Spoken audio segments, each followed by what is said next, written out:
Assalamualaikum warahmatullahi wabarakatuh. Bismillahirrahmanirrahim. Innal hamdalillah wassalatu wassalamu ala Rasulillah wa ala alihi wa ashabihi wa mawalah.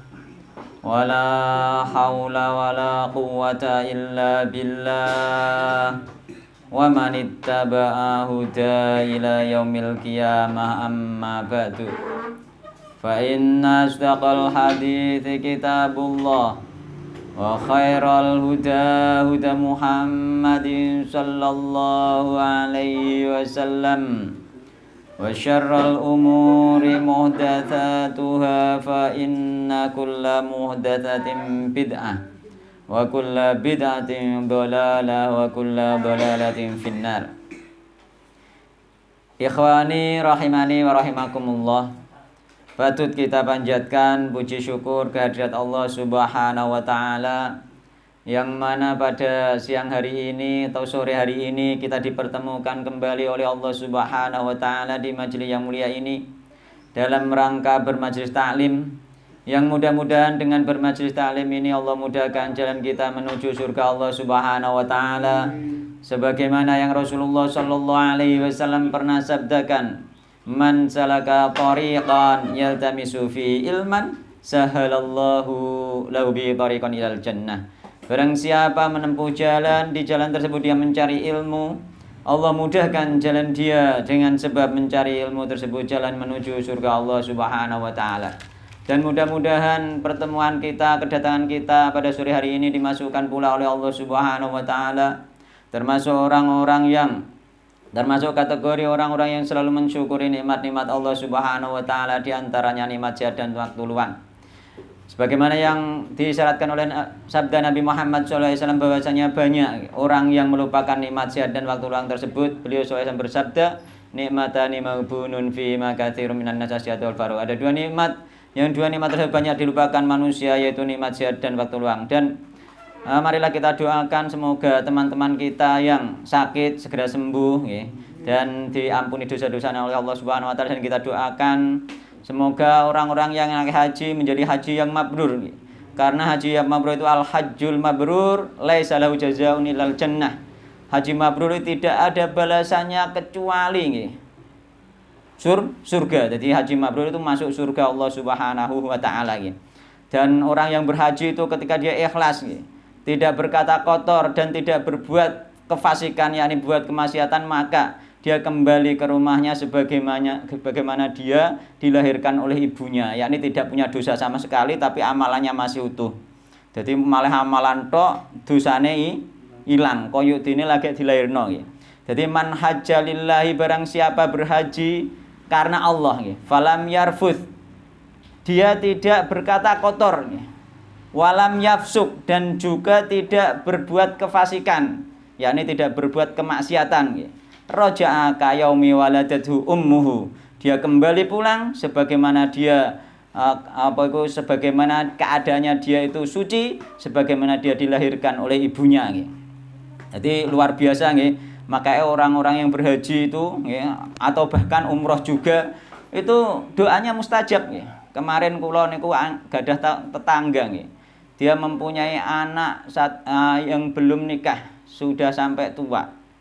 Wis ora umure wis rada tuwa, gong nikah. Wong tuane susah, anggere ana jodoh teko sing siji gelem, sing siji gak, sing siji gelem gak, ngantek suwe. Akhire pada suatu waktu anake iki mau kan kerja, gak seneng cangkruan, gak seneng rokok-rokokane warung, pokoke kerja ibadah, bakti wong tuwa iku pekerjaane bocah niku. Anak soleh, anak berbakti. Akhire anak ini duwe duit digawe ngumrohno ibuke. Ibuke diumrohno, pas umroh ibuke berdoa ndongakno pokoke sing ngerung tuk judu nang tuk judu. Ya kan ngono. Ndonga tenan, dunane tenanan sampai menangis-nangis, memang berdoa beneran. Terus kemudian ketika pulang umroh jeda sehari 2 hari langsung datang judunya itu. Langsung datang. Gak usah ngenteni seminggu 2 minggu, saulan rolan ndak, langsung datang. Datang terus kemudian langsung cocok, langsung nentokno di dino. Masya Allah, alhamdulillah. Itulah doa di tempat-tempat yang mustajab itu mustajab. Berarti ada tempat-tempat doa ya. Tempat-tempat doa yang mustajab ya. Ini kita di sana ketika kita haji maka perbanyaklah berdoa di sana ya. Bagi yang belum haji, tempat mustajab juga banyak ketika sujud ya. Nah, itu juga tempat mustajab ya. Ini ketika dia sujud kepada Allah Subhanahu wa taala ya. Dan marilah kita banyak-banyak berdoa kepada Allah Subhanahu wa taala, dan itu menunjukkan kita ya, membutuhkan Allah Subhanahu wa taala ya. Dan dikarenakan ya, sudah dekat waktunya hari raya Idul Adha ya, maka panitia minta pembahasannya seputar hari raya Idul Adha dan kurban ya. Sehingga kita meloncat ya, karena permintaannya jadi kula mboten damel makalah gawe materi, jadi permintaannya mendadak ya. Tadi sekitar jam 11 pas kula kerja. Nah, jadi sekarang akan kula bacakan karena temanya Bulughul Maram, kita meloncat ke bab Bulughul Maram, bab tentang kurban, meloncat. Mungkin gini Pak Salim gak nyampe, mboten nonton niku juz pinten? Juz 1 kan berapa juz itu? Ada juz 1, ada juz 2, ada juz 3 iku nek mboten kelentu. Lah, bab kurban masuk pada juz 3 nggih. Ya, itu insya Allah masuk pada juz 3. Itu dikarenakan apa? Ini sudah dekat waktunya sehingga nanti kita bukan hanya dengar-dengar saja, kita akan tahu hadisnya nggih di Bulughul Maram nggih. Ya nyimak niki malih mboten napa-napa niki lho. Ngene iki lho. Bukae bab kurban nggih. Nah. Golekno bab kurban ngene nguri, goleki piye carane kono. Nah. Dibukae goleki babul adhahi. Ning daftar isi biasanya wonten nggih. Goleki riyen nggih. Sambil mencari kula paringi mukadimah nggih. Bahwasanya berkurban ini nggih tidak lepas dari kisah Nabi Ibrahim dan Nabi Ismail nggih. Beliau itu, Nabi Ibrahim itu sungguh luar biasa, beliau mengorbankan anaknya. Yakni keluarganya, beliau menunjukkan bahwa beliau lebih mencintai Allah daripada keluarganya, itu Nabi Ibrahim. Dan kita hanya mengorbankan harta. Ya, ujiannya berat para nabi, memang ujian paling berat itu para nabi. Ya. Mulane Nabi Ibrahim itu ketika mempunyai anak Ismail itu sudah umur 80 tahun. Jadi umur 80 tahun pengen duwe anak, metu anak Nabi Ismail saking garbane sing nami Hajar nggih. Lah iku ternyata ketika anake wis menginjak dewasa, wis kena dijak kerja nggih. Karo Allah dikei wahyu dikongkon nyembelih. Mulane falamma balagha ma'ahu sa'ya qala ya bunayya inni ara fil manami anni adbahuka fandur madza taro. Terus teng Al-Qur'an nggih. Jadi ketika Nabi Ismail wis menginjak dewasa dan bisa bekerja bersama bapaknya yang Ibrahim berkata kepada anaknya, "Ya bunayya inni ara fil manami." Sesungguhnya aku bermimpi. Aku melihat di dalam mimpiku. Anni adbahuka, sesungguhnya aku menyembelihmu. Fandur madza taro. Apa pendapatmu tentang hal itu? Ditakoki melane ketika dapat ujian, ketika misalnya apa sedekah dan lain sebagainya, itu keluarganya harus ditanya, siap enggak, misalnya sebagaimana Abu Bakar, apa sedekah seluruh hartanya, keluarganya ditanya, siap enggak sekiranya harta ini disedekahkan semua. Monggo ditanggungan keluarga. Akhirnya takok Nabi Ibrahim ning gone Ismail nggih. Qala ya abatif'al ma tu'mar. Nabi Ismail menjawab nggih. Qala berkata Nabi Ismail, "Ya abatif'al, wahai bapakku, kerjakanlah apa yang diperintahkan kepadamu. Satajiduni insyaallah minas sabirin. Kamu akan menemui aku termasuk orang-orang yang sabar. Sehingga akhirnya nek cara pemahaman umum kejadian Nabi Ibrahim mau menyembelih Ismail, memikirkan menyembelih Ismail itu tanggal 8 Dzulhijjah. Nah, di saya seperti itu sehingga dikatakan terus ono jarine poso tarwiyah, tapi niku hadisnya dhaif seperti itu nggih. Jadi ning masyarakat umum kan ono poso tarwiyah, ono poso Arafah. Sing hadis sahih poso Arafah kan ngoten nggih. Dadi poso tarwiyah mboten, tapi nek poso tanggal 8 boleh ndak? Boleh. Puasa mutlak. Baik sampean puasa tanggal 1, tanggal 2, tanggal 3, tanggal 4 sampai tanggal 9 terus diniati puasa Arafah, boleh, yakni puasa mutlak. Pahalanya bagian pahalanya besar karena di bulan haram itu pahalanya besar seperti itu nggih. Tapi tidak menamakan dengan puasa tertentu. Itu boleh nggih. Nek puasa Arafah ganjarane diampuni nggih. Dosa tahun lalu dan dosa akan datang nggih. Syamu Arafah nggih, puasa Arafah nggih. Rasulullah itu bersabda nggih, syamu Arafah nggih. Apa iku? Tasibu nggih. Aku berharap terus Nabi Muhammad SAW nggih. Antu kafiro nggih. Antu kafiro sanata allati qablahu was sanata allati ba'dahu. Dan Nabi Muhammad berharap agar supaya puasa Arafah itu diampuni nggih. Apa di kafaroh yang ditebus, diampuni dosa-dosanya tahun yang sebelum lalu dan tahun yang akan datang. Puasa yang luar biasa sampai menjadi khilaf. Poso Arafah iso apaan? Ngrungokno sangka kene koyoke mantep iki, ngrungokno kaya kene koyoke mantep iki. Kan ngoten nggih? Nah, engko tak jelasno masalah niku sedelo nggih. Iki nglanjutno tentang qala ya abatif al matumar satajidune insyaallah minas sabirin. Ini Nabi Ismail itu benar-benar mengorbankan sesuatu satu-satunya yang dimiliki. Nek kita kan enggak, misalnya korban sapi iso kelar tuku sapine mengko iso ndek duit. Nabi Ismail duwe anak namung Nabi Ibrahim duwe anak namung Ismail tok niku nggih. Iku belum lahir Nabi Ishak. Nabi Ishak lahir itu ibunya sekitar umur 90 tahun.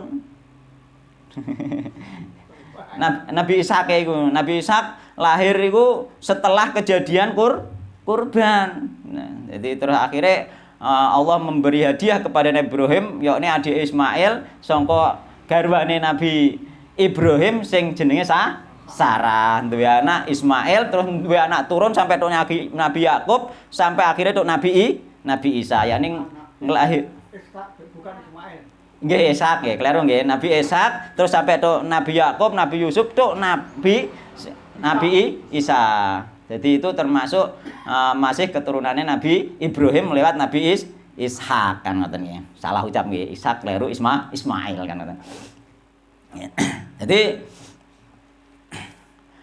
ini masalah puasa Arafah ya, nanti insya Allah kita jelaskan dan mungkin nanti ada pertanyaan-pertanyaan. Ya sekarang kita mulai ngondak gambar wis temok toh halamane? Sampun? Belum?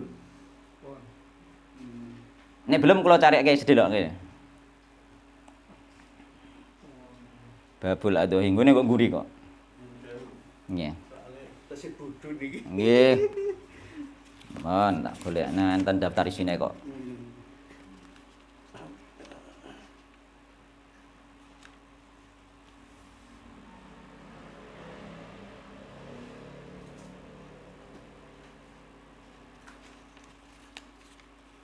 Bapak bawa tes kita ya.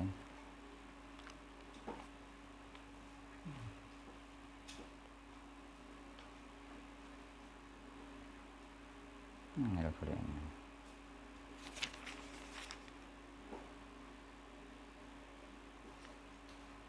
Oke, halaman 300.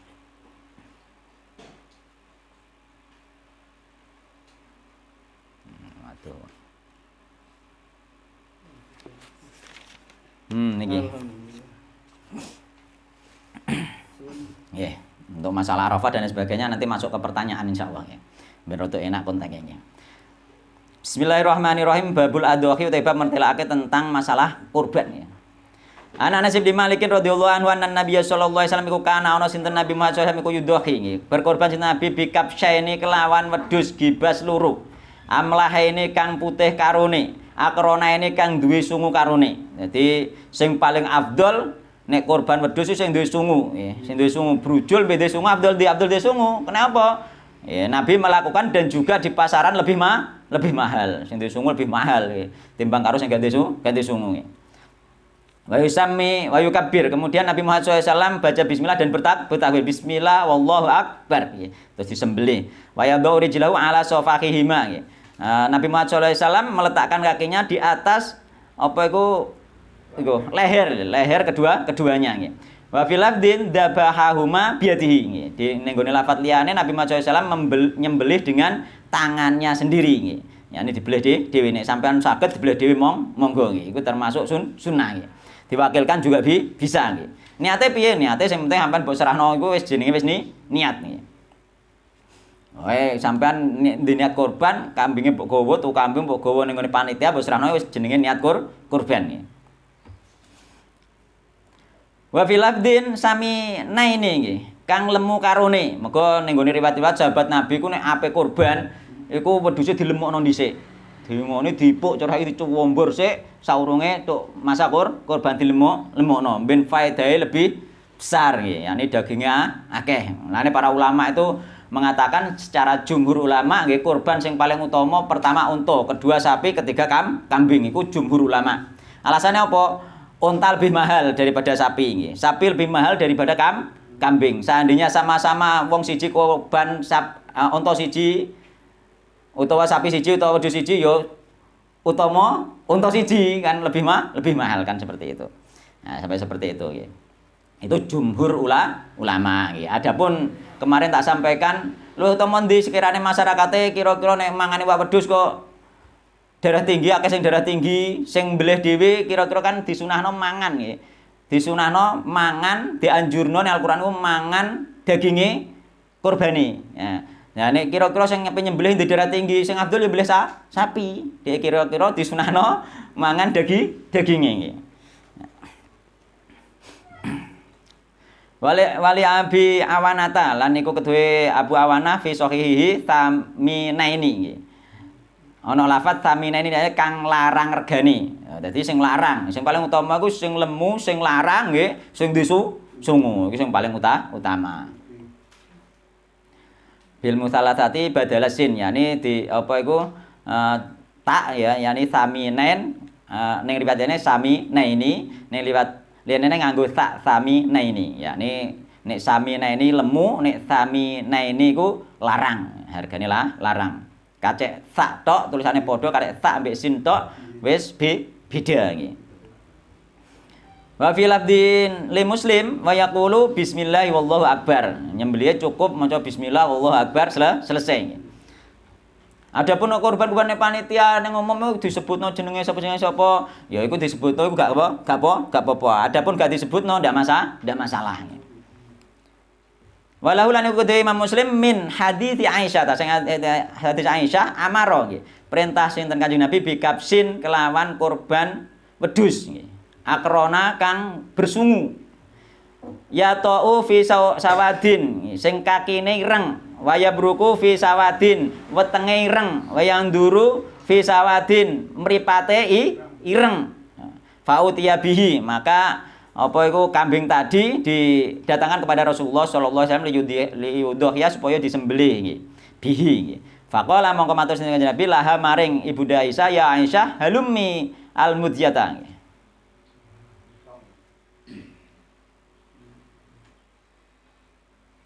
Sebentar nggih.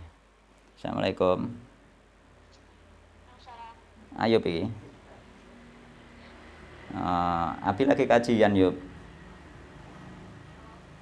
Piye kabare? Wae telepon saiki oke. Keingi jalan-jalan jare sampean. Ki Jumat. Keingi lali.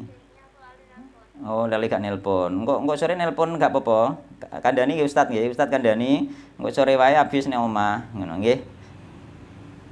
Nggih, engko sore nek wis ning omah habis ya. Ya wis, Assalamualaikum. Sehat toh? Sehat toh? Nggih, mboten. Assalamualaikum.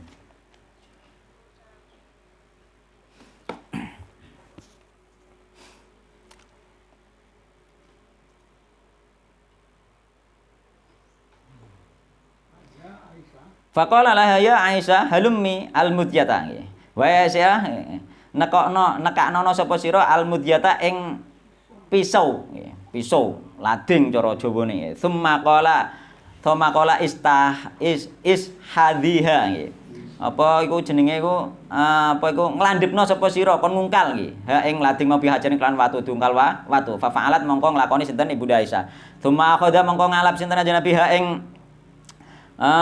ing pisau mau nggih. Wa akhadha lan ngalap sinten Nabi hu ing wedhuse fa'ad ja'ahu mongko ngiringake sinten Nabi hu ing wedhus mau tsumma dzabahu mongko nuli nyembelih sinten Nabi hu ing wedhus mau tsumma qala mongko nuli ngucap sinten Nabi pas belih ngucap bismillah Allahumma taqabbal min Muhammad. Mulane sampean boleh dhewe kena Allahumma taqabbal min misale kula dalail utawa minni ngono nggih saged nggih. Minni saking ingsun nggih. Allahumma taqabbal min Muhammad. Nek cara panitia misalnya penyebutnya ya gak apa-apa. Allahumma taqabbal min sapa nggih saged nggih. Wa ali Muhammad. Lan keluargane Muhammad. Mulane sampean nek korban keluargane delokno. Piye aku wis kadung tak kena panitia ning niat ning ati. Delokno dalam hal pahala, nggih, dalam hal pahala. Tapi kepemilikan nama korban, nama utamane jenengan. Delokno dalam hal pahala nggih. Mulane ning kene Nabi Muhammad Allahumma taqabbal min Muhammad wa ali Muhammad mbek keluargane Muhammad wa min ummati Muhammad lan umatnya Nabi Muhammad sallallahu alaihi wasallam. Iku Nabi Muhammad SAW korban wedhus dibeleh kanggo Nabi Muhammad, kanggo keluargane Nabi Muhammad, kanggo umatnya Nabi Muhammad sallallahu alaihi wasallam. Wedhus itu kanggo umatnya sak pira umatnya Nabi Muhammad. Oh. Mulane iki nggih hadis ini termasuk jawaban apakah nggih boleh kurban untuk orang yang sudah meninggal. Nah, ini sebagai jawaban niku nggih. Misale aku tak ngorbani bapakku sing wis mati. Nggih. Angsal napa mboten? Enek sing ngarani boleh yakni Syafi'iyah boleh karena dikiaskan dengan sedekah. Ngoten nggih. Karena dikiaskan dengan sedekah. Mergo kurban niku yo termasuk apa iku ada nilai sedekah di situ maka boleh karena ada nilai sedekah. Itu menurut Syafi'iyah. Nggih. Namun sing bener tidak boleh. Namun sing bener ngorbani wong sing meninggal, misalnya bapakku meninggal tak korbano cah iki dipekno pantai iki korbane bapakku. Iki korbane bojoku misale, nggih. Iku sing paling sahih, paling kuat nggih, niku tidak sah. Saya dadi apa? Dadi sedekah mboten dadi korban. Gak ada nilai korban yakni nilainya ganti menjadi sedekah.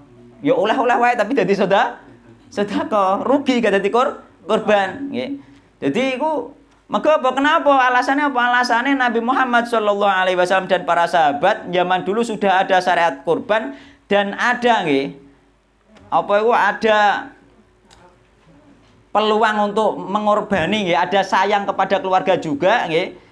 Nabi dan tidak ada penghalang untuk mengerjakan. Nabi Muhammad dan sahabat gak pernah ngorbani bapak ngorbani anake sing wis meninggal maksudnya atau ngorbani bojone sing wis meninggal nggih. Nek sampean pengen aja ngono, nek ngono rugi gak dadi korban nggih. Sampean tuku wedhus terus kana patah iki korbane bapakku sing wis meninggal. Sampean rugi, perkara ora dadi korban dadine mokor sedekah biasa. Pahalane gede-gede mergo di bulan haram. Ya ini pahalanya lebih gede dari sedekah di bulan yang lain tapi enggak sampai pahala korban.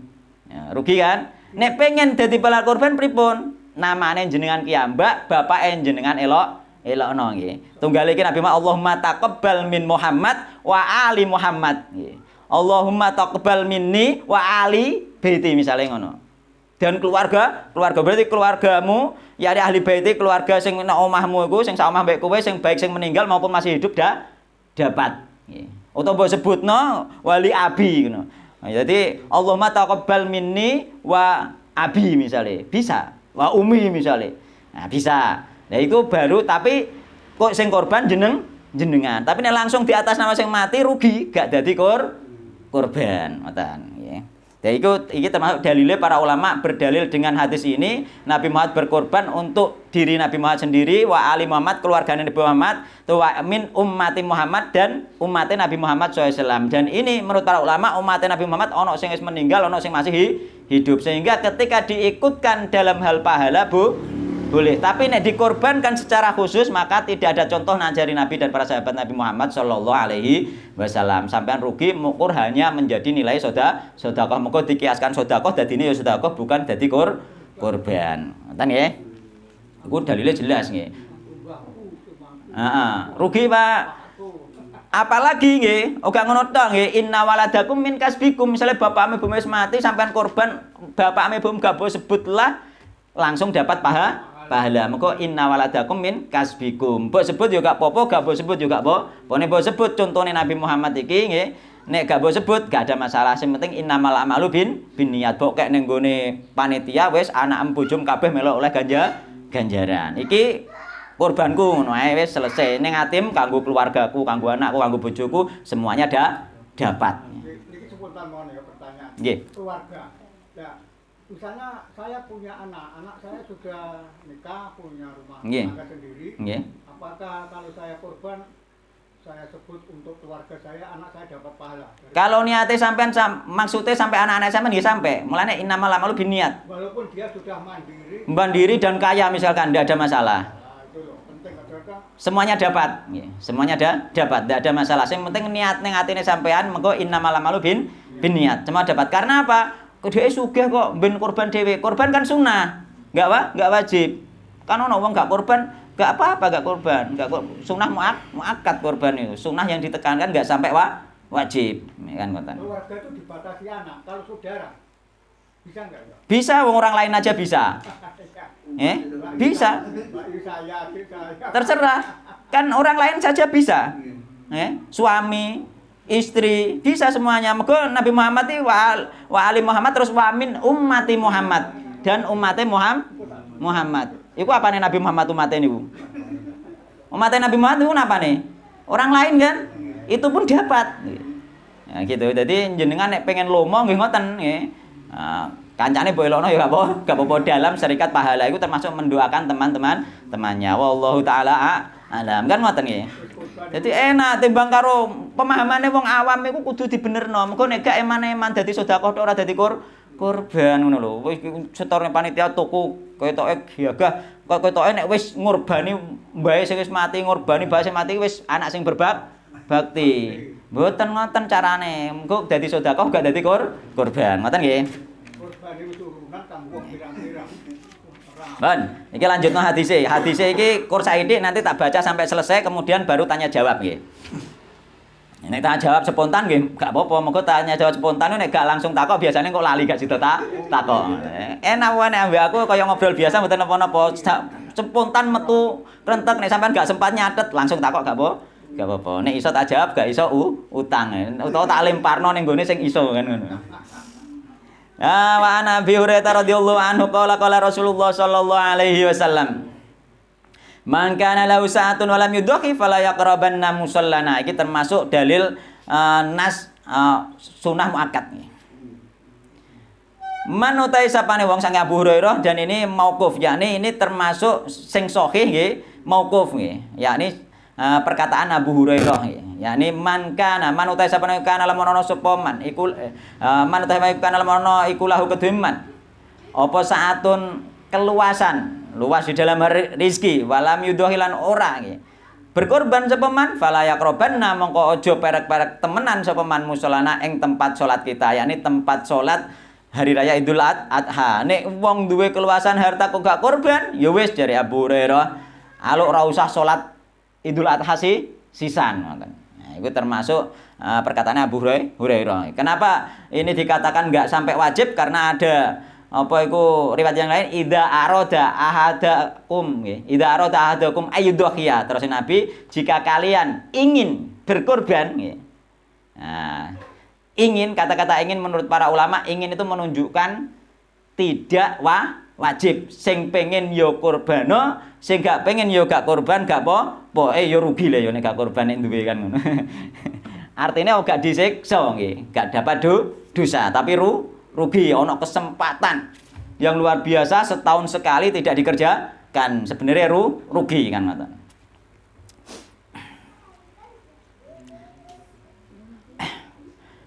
Kemudian nggih Wa an Jundub bin Sufyan qala syahidul adha ma Rasulillah sallallahu alaihi wasallam. Ini membahas masalah kapan waktu menyembelih kurban. Wa an Jundub bin Sufyan saking Jundub bin Sufyan qala ngendika sinten Jundub bin Sufyan.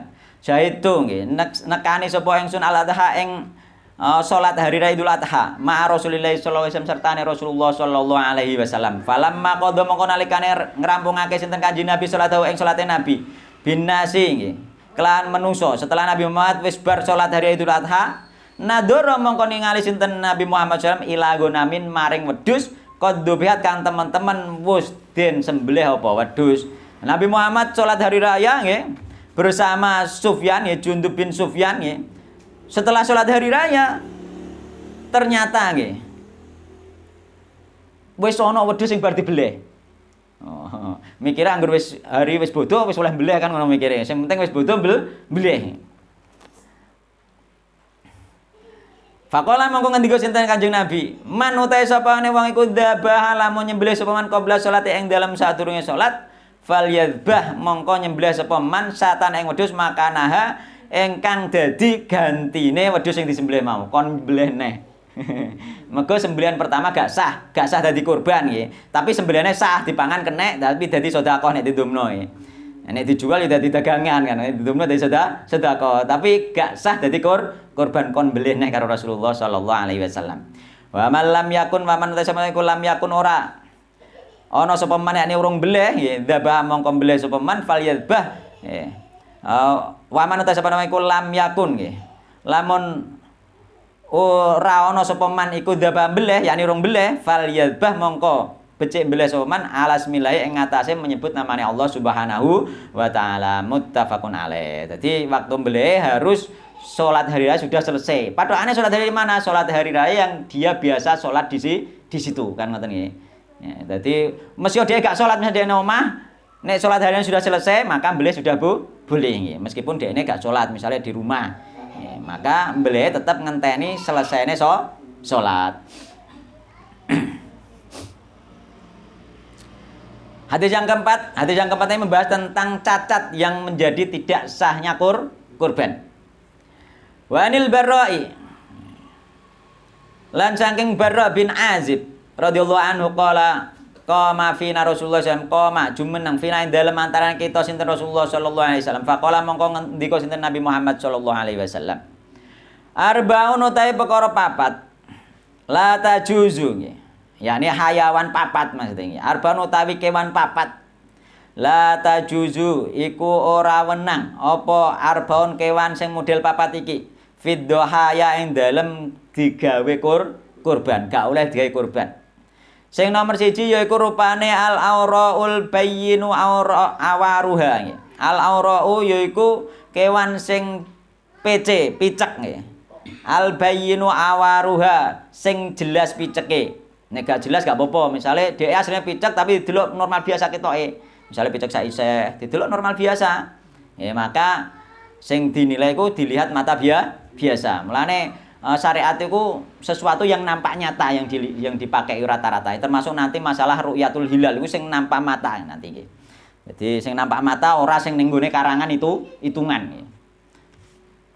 Sing nampaknya nyata nggih, ora karangan hitungan. Karangan hitungan niku jenenge gak nampaknya nyata. Mulane nanti ada para ulama membahas apakah yang menjadi patokan hari raya Idul Adha maupun hari raya Idul Fitri itu apakah wujudul hilal atau ru'yatul hilal ngeten. Jadi wujudul hilal ana tanggal utawa melihat tanggal pathokane kan ngoten. Nek ana tanggal angger wis diitung ana berarti wis bodho. Tapi nek ru'yatul tanggal melihat tanggal maka ana olah nek gak roh ora oleh bodho. Ngoten. Tapi selama sing kula kaji selama ini nggih sing paling kuat itu ru'yatul hilal. Karena apa? Seandainya wujudul hilal otomatis dulu zaman Nabi meskipun gak ada alat canggih otomatis Nabi bertanya kepada Jibril, "Wahai Jibril, iki wis tanggal turung?" Mestine ngoten. Nek untuk menunjukkan bahwa sing dibutuhno syariat iku wujud ana tanggal. Otomatis nek Nabi wis ana tanggal siji kok Nabi gak gelem urung bodho otomatis ditegur Jibril, "Wahai Rasulullah, sekarang sudah tanggal 1." Mestinya seperti itu. Seandainya dulu seperti itu, maka hitungan sekarang boleh dipakai. Kenyataannya Nabi Muhammad bahkan sampai gak ngerti hilal, sehingga Nabi Muhammad pernah berpuasa sampai tengah siang hari baru ada laporan dari serombongan orang yang melihat. Melihat lagi, yang melihat hilal. Kemudian masyarakat disuruh untuk berbuka dan besoknya sholat hari raya Id. Seperti itu, sampai seperti itu. Sholat Id besoknya karena apa? Karena memang tidak melihat hilal. Tapi nek kira-kira sengaja aku bodone melok saiki salate melok sesuk, oleh mboten? Iya, aku yakin saiki bodone kok, tapi aku salate melok sesuk. Nggih mboten saged. Wong harus apa nek yakine saiki ya melok saiki, wong yakine saiki kok melok sesuk.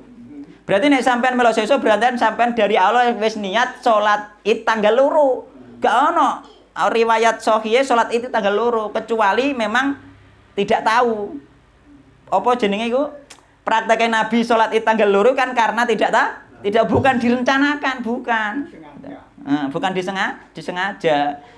Tidak tahu sehingga termasuk istilah qadha yakni tanggal 2. Mergo salat Id masane tanggal siji. Karena tidak tahu nggih, karena tidak tahu maka dikondok tanggal 2. Ojo dikiasno mbek iku.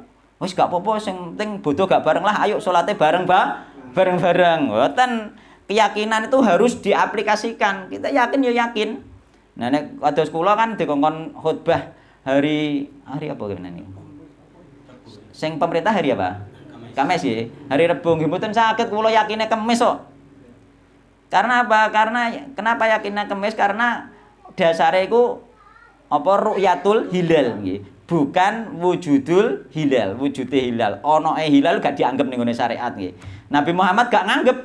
Seandainya Nabi Muhammad butuh wujud, Nabi Muhammad ketika sudah tanggal 29 mungkin berdoa kepada Allah, ya Allah, besok itu tanggal 1 atau belum? Paling tidak seperti itu. Nek saiki takoke lewat hisab ditulis di ijazah nggih. Wis wayahe turung kenyataane mboten. Dan ini ada hikmah. Ada hikmah apa? Hikmah itu kenapa pakai ru'yatul hilal? Hikmahnya karena di seluruh negeri itu nggih beda matla. Sehingga seandainya dihitung seandainya beda itu mari wong awam biasanya kan ngene lho. Arep wis bodoh kene kok urung. Kok aneh wong srengenge koetan. Wong kene iki wis subuh arepe urung subuh harusnya bodone dhisik kene iku lak pedomane tanggal matahari. Nek pedoman tanggal bulan ku beda iku pikirane wong awam. Mulane wong awam akeh sing katut perkara apa? Perkara pikiran awam iku salah paham. Jadi tanggal bulan mbek tanggal srengenge itu beda. Nah nek memange kok kene wis subuh kono urung ya memang adune. Tapi nek bodone dhisik kono iku ya bisa karena pakai ru'yah bulan. Kok Saudi wis ketok kok kene memang rong ketok. Mulane ahli hisab sendiri mengatakan mustahil apa iku matla itu dadi satu itu mustahil. Memang harus beda nggih.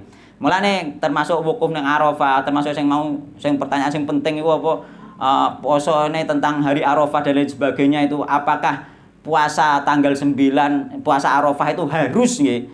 Harus napa Pak? Harus bersamaan wukuf di Arafah? Itu tidak bisa karena seandainya ada suatu tempat yang di sana sudah wukuf, di tempat itu masih malam, mosok bengi-bengi ape poso? Amerika poso bengi. Ya gak saged. Mulane puasa itu tidak terikat dengan tempat, yakni terikat dengan tanggal dengan ru'yatul hilal masing-masing. Mergo apa nek terikat dengan tempat otomatis ana wong sing posone bengi-bengi. Ya kan ngoten nggih. Itu mustahil. Mulane kula tetap menguatkan yang puasa mengikuti tanggal, mengikuti hari nggih.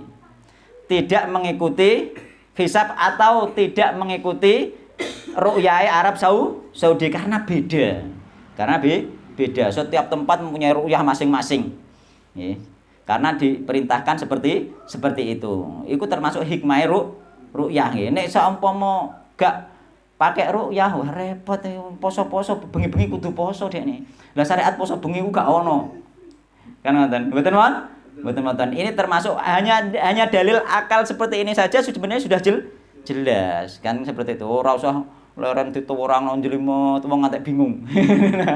Wong ngantek bingung kan ini. Wong ngantek bingung kan ngoten nggih.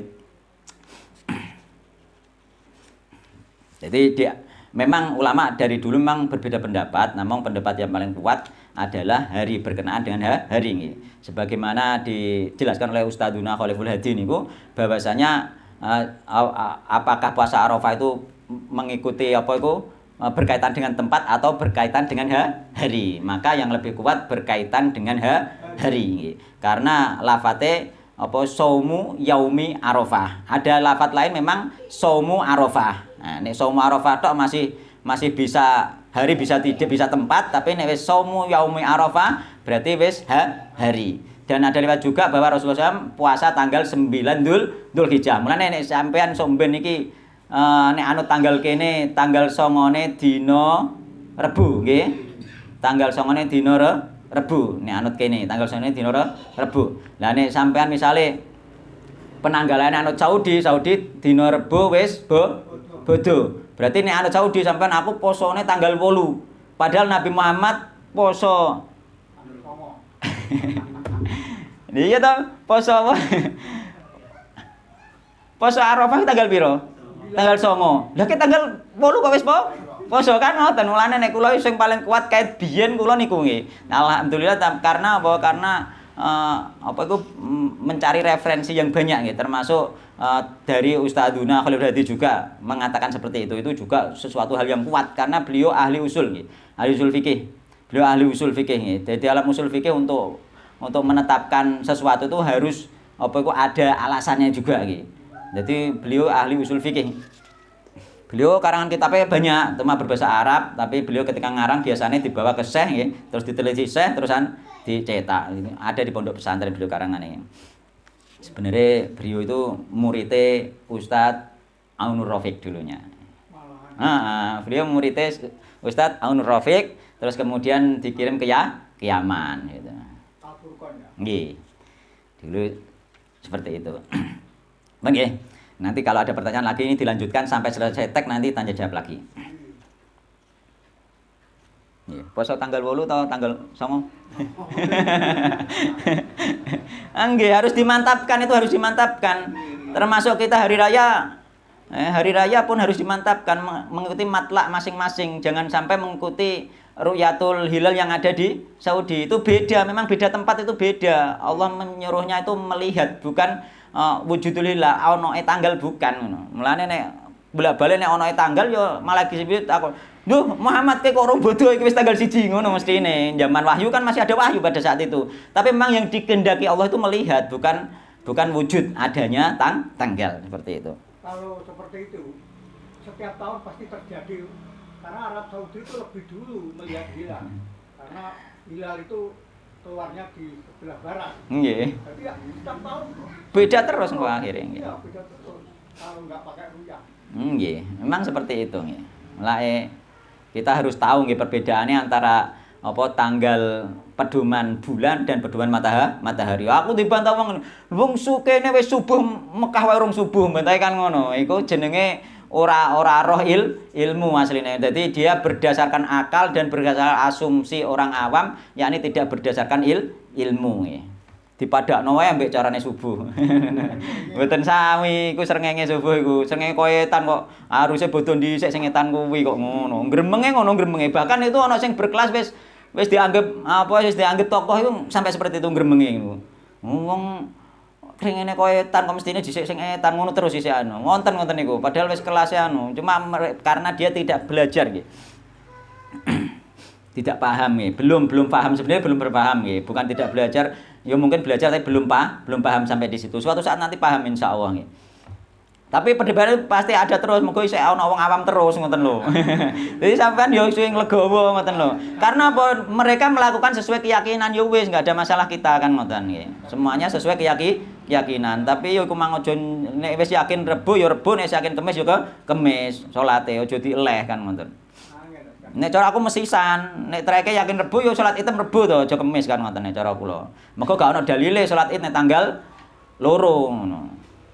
Kecuali terpaksa. Dia ini kan gak terpaksa, wis rencana ngoten. Tok ndi mau? Ya, buta. Buta nggih. Buta jelas butanya, wal maridatu al bayyinu maradua. Dan apa binatang yang sakit dan jelas sakite wis ketok. Misalnya ketok gudikan wis ketok bawasi sepintas langsung ketok. Nah iku gak sah digawe kurban. Wal arja'u al bayyinu dolauha, dan sing pincang dan jelas pincang. Ini wis jelas nggih, maka tidak sah juga buat korban. Wal kabiratu allati latunki, dan yang sudah sangat tua sampai enggak ada sumsumnya, wis banget tuweke, krempeng nggih. Cara didol regane murah dienggo kurban. Nah, iku gak sah. Rawahu Ahmad wal Arba'ah wa Sahih Tirmidzi wa Ibnu Hibban. Wa an Jabir radhiyallahu anhu qala Rasulullah sallallahu alaihi wasallam, la talbahu, aja nyembelih sapa sira kabeh illa musinnatan kejaba wedhus sing umur nggih setahun. Wa fi riwayatin wedhus sing umur 2 tahun. Wa fi riwayatin wedhus sing wis rampal untune, wis puel. Nah, iku musinnah maknane 3 iku. Maknane musinnah iku wedhus umur setahun, wedhus umur 2 tahun, utawa wedhus sing wis puel iku musinnah. Aja nek sampean duwe harta, duwe duit, kelar tuku sing musinnah, tuku sing musinnah. Illa anta sura, kejaba yen to angel nggih. Apa musinnah mau alaikum ing kata sira, kowe golek musinnah angel barange gak ana to angel gak ana duwite. Ya. Fatalbahu mongko nyembelih sapa sira kabeh jadaatan ing wedhus jadaah. Jadaah iki wa fi riwayatin 1 tahun, wa fi riwayatin 6 bulan. Ya. Jadi 6 bulan, yakni kambing muda. Ya, kambing muda. Nek musinnah mang kambing apa dewasa kan ngoten ya. Uga kambing tua, nek tua saking tuweke malah ra oleh. Kambing muda jadaah niku. Minad dhoni saking domba. Jadi ning kene memang ditahsis langsung apa iku redaksine minad dhoni dari domba. Maka meskipun mungkin juga kambing Jawa boleh, mungkin juga karena sama-sama kambing, namun dalam rangka hati-hati tetap nek pengen korban jadaah, nek pengen korban wedhus umur 6 bulan iku nganggo wedhus gibas nek cara kene. Malah enak lebih murah kan. Wedhus gibas kan ya murah. Mulane tak taksir kemarin paling sekitar 1 juta. Nek sekitar sakmono aku ya ndek dhuwit insyaallah kan ngono. Nek ndek dhuwit insyaallah ya korban kan ngono. Nek kira-kira regane ukur sakmono kan ngono. Ini ada salah cetak, Ustaz. Napa? Ijazah ini. Ini kan di kode nomor 2 ya. Nggih. Kalau di bawah ini hadis dari Bulughul Maram Al Hasan ya. Pundi. Nah, ini tadi. Kecuali jika payah kamu mendapatkan, maka sembelihlah jizaah. Oh, sing bener jadaah. Ya. Terus artinya itu diberi kode kedua. Nggih. Itu kalau 2 sini maka umurnya 4 sampai 5 tahun enggak masuk akal. Ini intinya bulan ini. 4 sampai 5 tahun nek minad dhoni enggak bisa. 4 sampai 5 bulan mungkin masih bisa. Tapi nek kula buka, kula kaji, kula pelajari dari ahli bahasa itu jadaah itu umur 6 bulan ke atas. Nggih, 6 bulan ke atas. Jadi 4 sampai 5 tahun cetakannya. Keliru niku nggih. Keliru, salah cetak. Kalau 4 sampai 5 tahun mungkin niku sebenarnya salah terapan. Mungkin ning masalah unta nggih. Ya, unta karena usianya segitu nggih. Unta usianya 5 tahun untuk kurban. Tapi nek sapi 2 tahun sudah cukup untuk kurban. Nah, mungkin niku keliru nggih. Keliru mungkin ape catatan kaki di tahun sampai bulan. Bisa seperti itu atau mungkin bisa salah cetak ning gone unta nggih, untuk unta tapi keliru kan, mungkin seperti itu nggih. Bon. Nggih. Dadi jenengan nek pengen gak rugi nggih, hari raya iki silahkan berkorban meskipun sak duwene saiki iki. Misale duwene 1 juta ya tuku sing rego 1 juta lah kan ngono. Ono to ora pasar sapi gak muni. Enten ya kambing-kambing. Nek gak enak gak oleh berarti sampai hari tasnya gak oleh berarti kan memang uga ora berkorban gak apa, memang sudah mencari. Mulane termasuk idza arada ahadukum ayyudhiya fala yamusa sa'ratahu iku. Nek sampean wis masuk tanggal 1 bulan Dzulhijjah kok pengen kurban, maka jangan motong rambutnya pengen tok urung duwe duit urung ana wedhuse lah wis menahan diri untuk memotong rambut dan kuku. Kok seandainya wis menahan diri sampai tok hari H kok isih gak ndek duit ora ndek korban, ya wis kita sudah mendapat pahala berserikat kepada orang-orang yang berkorban, gak motong rambut, gak motong kuku, gak masalah nggih. Kemarin jamaah sini itu ada yang biasa saya. Napa? Saya punya uang 1 juta, tolong tarikan kambing yang usianya 6 bulan. Terus Pak jawab, Bu, kalau mboten sakit boleh wedhus awatane. Kok ditunda tahun lagi mawon. Enggak apa-apa. Nggih. Ya sesuai. Mari gong di channel, nggih. Gong di channel. Ora kumpulan belangko. Enak golek dhewe terus terno rene gak apa-apa ngoten Pak nggih. Golek dhewe mudah kok, sampeyan ning pasar golek nemu. Nemu ning pasar golek nemu nek wedok rego 1 juta iku wis di atas 6 bulan lebih. Mergo 6 bulan 7 bulan iku bahkan nek polangan nuku sekitar 700 kan ngono. Berarti wis pokoke anggere wis rego 1 juta itu wis umur 7 bulan lebih, 6 sampai 7 bulan lebih. Kalau sudah hamil ya, meteng. Mboten napa-napa. Dicoblek ndak apa? Mboten napa-napa.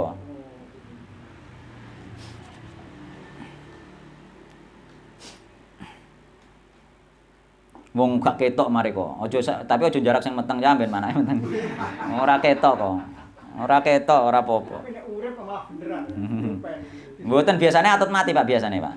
Jadi sembelihane anut sembelihane mbuke pian dhek oleh kena langsung melok dimasak. Bun, wa anali radhiyallahu anhu qala amarona Rasulullah sallallahu alaihi wasallam. Amaro perintahna ing kita sinten Rasulullah sallallahu alaihi wasallam an nastashrifa ing yen to niti-niti neliti nggih. Sapa ingsun al aina ing mata wal uduna lan ing telinga. Dadi nek golek wedhus iki teliti utawa sapi, matane delok, telingane delok. Wala nuduh yalan ing yen to ora kurban sapa ingsun bi aura ing kewan nggih, bi aura kelawan kewan kang picek nggih. Wala muqabalatin lan kewan sing apa iku tugel kupinge sing ngarep, wala mudabaratin lan tugel kupinge sing mburi. Mungkin kuping sing kene cuwil saithik mburi utawa cuwil kok ngarep ngene. Wala khorqata lan apa iku kewan sing kupinge lukae bolong kupinge. Kupinge bolong cemplong nggih. Mulane nganti ana saiki kan ana model kok peternakan dikai ceplek. Ana wong sing gak gelem-gelem tenan korban kuwi. Nggih, ana ceplike emoh, iki kupinge bolong jare mboten. Bolong maksudnya memang bolong luka nggih, bolong luka. Nek ceplek niku mboten napa-napa, ceplek niku semacam apa anteng-anteng itu aja kan ngono. Dicepliki dikai anu lho Pak, tanda kanggone niku lho, kanggone gak vaksin. Vaksin nggih saiki ya. Nah, mboten napa-napa niku bukan luka, bukan aib yang terlarang. Nek bolong maksudnya bolong karena luka, bukan karena dicepliki nggih. Nek ceplek kaya wong bareng diceplek, bareng ngono kan ndak ada masalah, ora aib nggih. Wala tarma'alan hewan kang ompong gak oleh termasuk tuwa banget tuwane mang ompong ku sing gigi ngarepe entek lho. Gigi ngarepe entek. Nah, iku gak oleh akhrajau Ahmad wal Arba'ah wa Sahih Tirmidzi wa Ibnu Hibban wal Hakim nggih. Ompong murah regane. Ini kene maksudnya ompong ku sing gigi serine iku wis habis. Ngoten ya. Wa an Ali bin Abi Thalib radhiyallahu anhu qala amaroni Rasulullah SAW an aquma ala butnihi. Amaro perintah ingsun sinten Rasulullah SAW iki sange Sayyidina Ali, ini hadis tentang dalil panitia korban. Kan dalil panitia korban iki. Ono mulai zaman Nabi ono panitia korban. Pertama niki Sayyidina Ali, jadi panitia korban.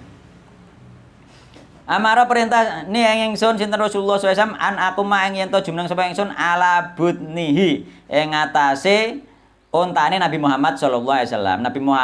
Sayyidina Ali nggih diperintah nggih oleh Rasulullah SAW nggih untuk nggih mewakili Nabi, jadi wakil yakni dadi panitiane Nabi di dalam kurban unta. Terus kemudian Nabi Muhammad memberi anjuran nggih wa an aqsima luhumaha. Lan ing yen to mbagi sinten ingsun Ali luhumaha ing daginge kurban unta niki wau. Wa juludalan kulite korban unta mang ya dikon bagi karo Rasulullah SAW. Wa jilalalan rambute utawa ulune unta mang ya dikon bagi karo Rasulullah sallallahu alaihi wasallam. Alal masakin ing atase wong miskin. Iki perintah langsung kanggone wong sing kurban. Mulane nek ana wong kurban titip sampean, Pak panitia iki tak kurbano kabeh bagekno sak daging-daginge sak kulit-kulite. Kabeh maka wajib bagi panitia untuk membagikan semuanya. Wala mutialan ento ora aweh sapa ingsun fi jizaratiha ing ngatasé opahe mbele unta mau saean ing suwiji minha saking unta mau muttafaqun alaih. Dadi gak oleh ngopahi sangka binatang sembelihane sing tukang belih tak aku belihno tau opahi ndase, maka itu tidak boleh. Tapi nek hadiah boleh. Belihno opahe pira? 50.000. Bar belihno iki tak hadiahi ndase boleh karena itu bukan opah. Hadiah. Atau sebagai bagian misalnya sembelih wonge miskin berarti sebagai sedekah. Nek sing mbelih wong kaya sebagai hadiah. Karena apa? Karena dibagi kurban itu diberikan kepada orang kaya, orang miskin maupun keluarga. Nek keluarga yang kaya atau orang kaya, tetangga kaya jenenge hadiah, nek wong miskin jenenge sedekah.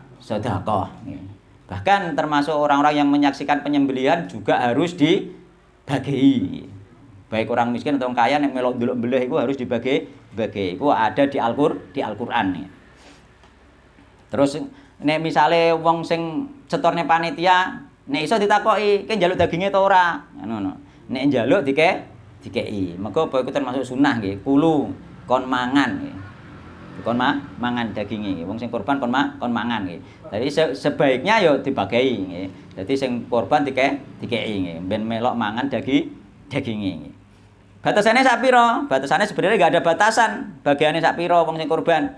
Cuma ada hadis yang menerangkan itu sepertiga. Hadis itu menerangkan sepertiga. Ya, termasuk hadis yang diterangkan ketika Rasulullah membagikan kurban itu, beliau itu mengambil sepertiga, terus diberikan kepada keluarga sepertiga, terus diberikan kepada orang miskin sepertiga. Maka meskipun nggak ada batasan secara khusus, ya, maka yang paling bagus itu maksimalnya sepertiga yang paling bagus. Meskipun nggak ada batasan khusus. Ya.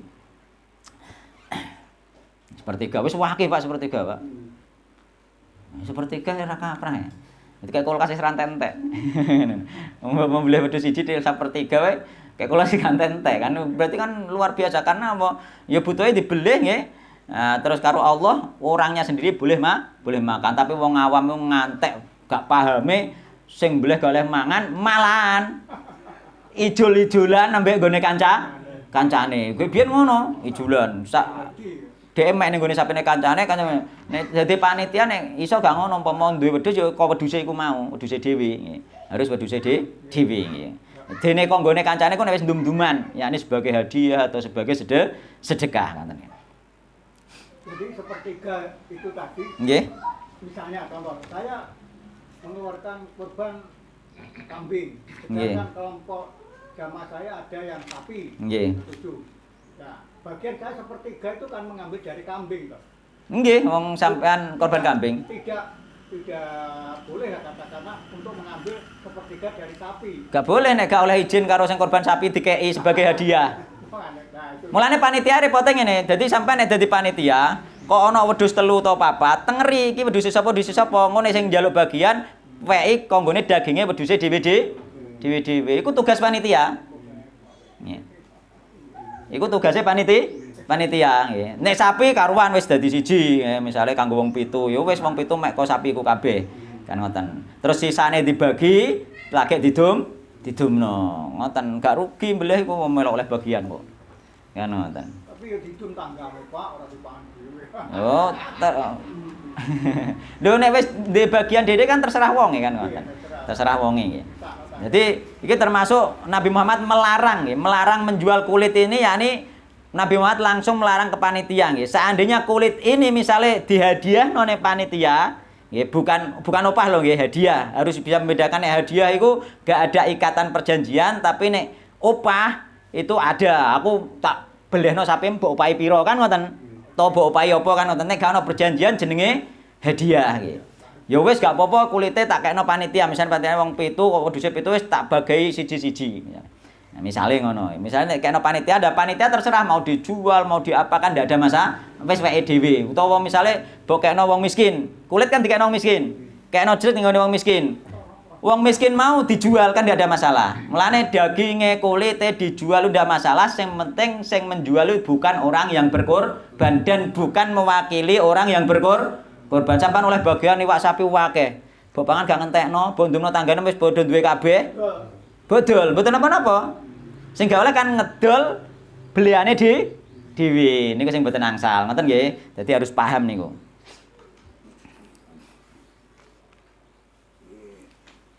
Wa an Jabir bin Abdullah qala naharna beli sapa ingsun ma Rasulullah sallallahu alaihi wasallam amal Hudaybiyati ing dalem dinane perang Hudaybiyah al badanata ing unta an sabatin saking wong pitu wal baqara talan ing sapi an sabatin saking wong pitu rawahu Muslim. Tapi enggak harus nggih. Sapi siji mbok bleh dhewe mbok tuku-tuku dhewe ya malah apik, malah luwih afdol, gak usah urunan. Malah jos wae. Bleh sapi, aku bleh sapi siji. Tapi aja jos-josan ngoten wah ben ketok gaya bleh sapi malah gak sane. Mergo apa? Layanalallaha luhumuha wala dimauha walakin yanalu taqwa minkum. Sing sampai Allah iku gak masalah daginge, gak masalah darahe, sing nyampe Allah iku takwa. Nggih, takwa. Puloke bleh sapi dhewean, mbok tuku dhewe bleh dhewe, bleh sapi sitok kanggo wong sitok, kok sampean tujuane pamer ya. Maka gak sampai tunggone Allah Subhanahu wa taala. Dadine gak takwa, malah tertolak. Sampean malah rugi, ya kan ngono. Nek iso memang saya akeh tapi iklan Nabi Muhammad pernah menyembelih 100 unta lho. Berarti wong siji sampean beli wedhus langsung 7, wedhusem dhewe tak aku korban dhewe mboten apa-apa terserah. Enggak harus satu. Ngoten nggih. Bon, monggo enten pertanyaan.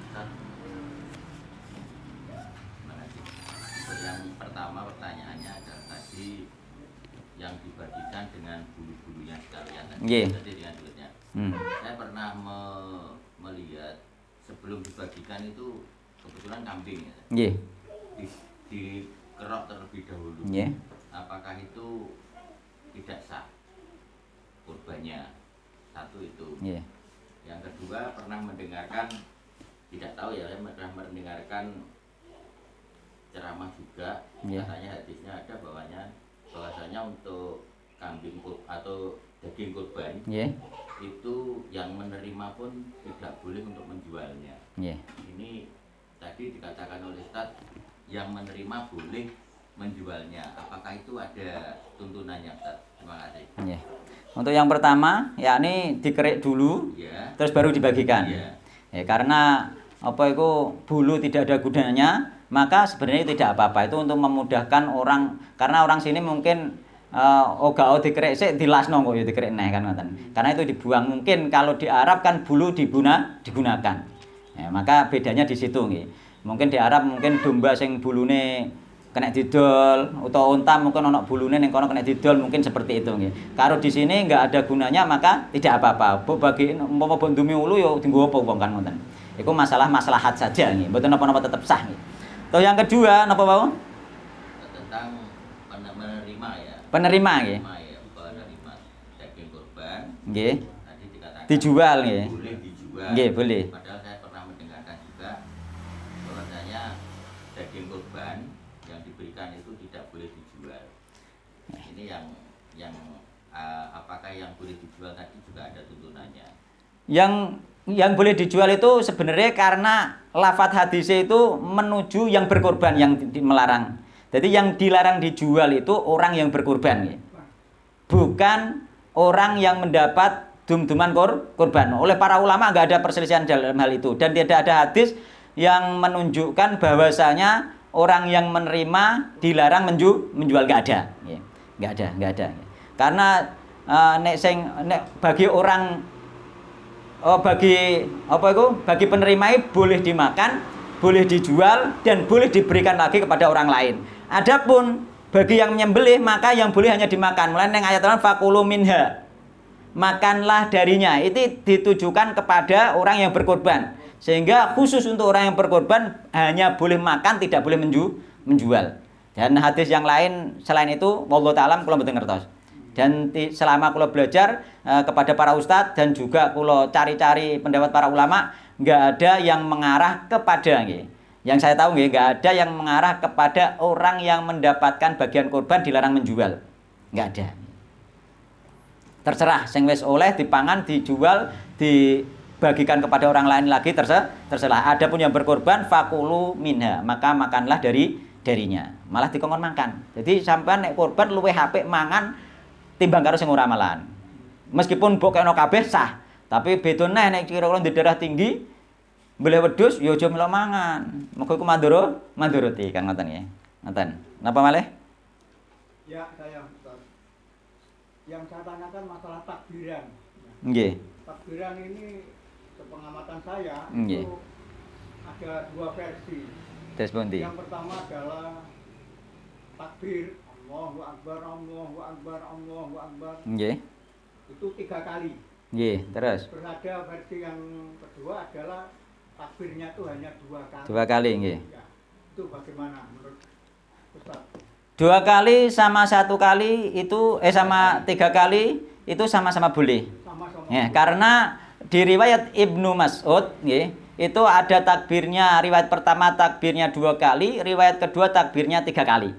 Sehingga bagi yang 2 kali juga boleh, yang 3 kali juga boleh. Ada riwayat dari Ibnu Mas'ud. Maka para ulama tetap masih membolehkan. Adapun letter like-nya memang untuk Ibnu Mas'ud yang pertama itu memang 2 kali nggih. Tapi riwayat yang kedua ada 3 kali nggih. Jadi boleh. Kalau yang ditambahi? Kalau yang ditambahi wallahu alam nggih. Kalau yang ditambahi itu wallahu alam kalau betul ngertos yang jelas nas hadisnya enggak ada tambah-tambahan nggih. Sehingga contohnya tambahi Allahu Akbar kabiran walhamdulillahi katsiran. Tambah subhanallahi bukratan wa asila. La ilaha illallah Allahu Akbar. Itu ada tambahan seperti itu. Wallahu taala alam, yang jelas para ulama yang kula tahu itu ada kelonggaran di dalam takbir dan macam-macam redaksi takbir, namun yang lebih utama redaksi-redaksi yang sudah ada di dalam hadis. Nah, untuk menghukumi apakah itu boleh atau tidak, wallahu alam kula mungkin dereng pakare, namun afdolnya yang lebih utamanya kita menggunakan lafaz-lafaz yang sudah ada di hadis. Nah, saya teruskan pertanyaan kedua. Nggih. Di dalam hadis disebutkan bahwasanya mulai 1 Dzulhijjah sampai hari H Nggih. bagi yang kurban itu dilarang memotong kuku dan Nggih. rambut. Nggih. Itu pendapat pertama. Nggih. Ada yang pendapat kedua bukan orang yang kurban, tapi hewan yang mau dikurbankan itu tidak boleh dipotong kukunya maupun rambutnya. Yang Nggih. benar yang mana? Untuk hadis yang berkenaan tentang itu, yakni idza roda ahadakum ayyudhiya fala yamussa sa'ratahu wala adfarahu, juga di dalam riwayat hadis itu, jika kalian memasuki tanggal 1 bulan Dzulhijjah, maka janganlah memotong rambutnya, memotong kukunya. Maka riwayat hadis ini sebenarnya ditujukan kepada orang yang berkorban. Ketika dia ingin saja meskipun tidak ada hewan kurbannya, itu sudah dia dilarang memotongkan. Riwayatnya idza arada ahadukum ayyudhiya, jika kalian ingin untuk berkorban, dan di hadis ini tidak ada binatang kurbannya, ingin saja sudah apa? Fala yamussa sa'ratahu, janganlah memotong rambutnya. Ini menunjukkan, dan ada hadis yang lain memang sudah ada binatang kurbannya, dan ini satu hadis dengan hadis yang lain itu saling menafsirkan. Sehingga yang dimaksud itu hadis yang tidak ada kambingnya, yakni balik nenggone orangnya. Adapun para ulama tentang apakah boleh kambing yang sudah mau dikorbankan dipotong kukunya, maka ada khilaf di kalangan para ulama. Jika memotongnya dalam rangka hanya merapikan maka boleh, tapi ketika memotongnya diambil bulunya untuk dijual maka tidak boleh. Itu ada pembahasan para ulama. Yani kebiasaan kan orang domba kan nek koyo Arab kan ulune dijual. Iki apa digo kurban timbangan potong sik dijual, itu tidak boleh oleh para ulama. Tapi nek memotong dalam rangka merapikan, maka itu masih dibolehkan oleh para ulama. Tidak masuk di dalam hadis ayat ini. Tidak masuk. Ayat ini masuk nenggone orangnya yang akan berkorban meskipun belum punya. Meskipun belum punya hewan kurban. Wis ana duwike urung golek. Tapi masuk tanggal 1 Dzulhijjah, aku pengen korban, wis ana duwike iki, tapi kewane go ngono. Ya ta, mulane ning kono idza arada ahadukum, jika salah seorang kalian ingin ayyudhiya untuk berkorban, fala yamussa sa'ratahu, maka janganlah memotong kurban. Ingin saja urung duwe kewane, wis di situ sudah ada syariat dilarang memotong rambutnya sapa niku? Rambutnya Kewan-kewane sakne pasar. Kan ngoten monggo. Monggo kan ngoten nggih. Jadi pemahaman yang paling tepat dan para ulama juga menyatakan itu adalah kuku dan rambut orangnya. Ngoten nggih. Pendapat ini kan Itu yang paling kuat. wong itu ya profesor doktor ya bener. Nah, nggih, masalah itulah nanti dikarenakan kadang-kadang mereka itu ingin mempertahankan logikanya, nggih. Logikanya karena secara logika dia memahami hadis yang satunya yang memang di situ ada kambingnya dan tidak digabungkan dengan hadis-hadis yang tidak ada kambingnya. Kan nek iku dihubung sampai kambingnya isek ne pasar kan ngoten gitu. Nggih. Nggih, lagi ingin nggih. Mbon napa malih? Mbok menawi. Napa? Takbir nggih, setelah sholat nggih. Takbir muqayyad nggih, ini takbir yang terikat dengan waktu dan tempat nggih. Jadi itu dimulai dari tanggal 9 Dzulhijjah. Ada sampai berakhir tanggal 13 Asar. Nah, itu takbir yang terikat dengan sholat. Setiap kali sholat itu bukan hanya sholat wajib. Setiap kali selesai sholat maka disunahkan baca takbir. Berarti sampai hari tasyrik. Nggih. Sampai tanggal 13 sore hari tasyrik nggih. Gitu. Nah, itu ada sunnah takbir. Adapun takbir yang mutlak maka sudah dimulai dari tanggal 1 Dzulhijjah sampai di pasar, nih Tegal, nih toko takbiran sudah disyariatkan. Uga usah ngenteni bar salat. Jadi saiki pun sampean pas sepeda mbek takbiran itu sudah sunnah dapat pahala dari Allah Subhanahu wa taala nggih. Bahkan para sahabat dulu nggih, dulu ning gone pasar takbiran terus sahabat-sahabat ikut takbiran rame akhirnya kan. Dan takbir itu tidak harus bersama-sama. Mulane pada zaman Nabi ku sahabat itu ono takbir, ono sing lagi maca takbir, ono sing lagi maca tasbih, ono sing lagi maca tahlil. Ya, sehingga mereka itu sebenarnya tidak sama, tidak berjamaah. Mulane tidak ada tuntunane takbir berjamaah, tapi jamaah dalam takbir ada, semuanya bertakbir dengan takbir masing-masing itu ada hadisnya, tapi nek takbir secara bersama tidak ada riwayatnya. Setelah sholat nih bang, zikir ya. Saat badanin zikir nama macam takbir. Sebagian ulama berpendapat takbir dulu baru zikir. Untuk takbir yang muqayyad, yang terikat, yakni takbir yang mulai tanggal 9 subuh tanggal 9 Dzulhijjah sampai 13 Asar mau, maka sebagian ulama mengatakan lebih baik takbiran dulu baru zikir setelah sholat. Adapun untuk takbir yang umum, yang mutlak, maka seandainya setelah sholat ingin bertakbir maka harus zikir dulu, zikir setelah sholat dulu. Dan itu ada perselisihan juga, ada juga ulama yang mengatakan zikir setelah sholat dulu baru baca takbir. Wallahu alam, boleh-boleh saja duanya. Ustaz, nyalak ini ibu-ibu. Pertanyaan saya itu sudah saya jawab, tapi kita yang kemarin tinggi jawab. Nopo? Yang dilarang memotong orang yang korban itu kepala rumah tangga atau korban atau seluruh keluarganya, istri anak. Itu yang dilarang memotong itu hanya yang berkorban saja. Nanti tak carikan dalilnya ya.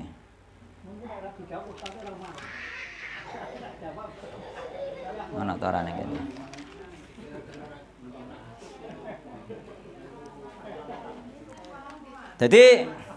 Jadi seandainya yang dilarang motong itu yang berkorban, karena istri itu seandainya suami itu berkorban, istri itu ngikut, anak ngikut, bahkan keluarga yang meninggal juga ngikut, sehingga nggak ada syariat memotong. Mulane ning gone zaman Nabi kana rajulu ala ahdi Rasulillah sallallahu alaihi wasallam yudhi bisyati anhu wa an ahli baitihi fayakuluna wa yutimuna. Jadi yang berkorban saja, yakni misalnya suami yang berkorban, maka suami yang napa niku tidak potong rambut dan tidak potong kuku. Adapun istri karena dia hanya ngikut, enggak yang berkorban, maka dia tidak.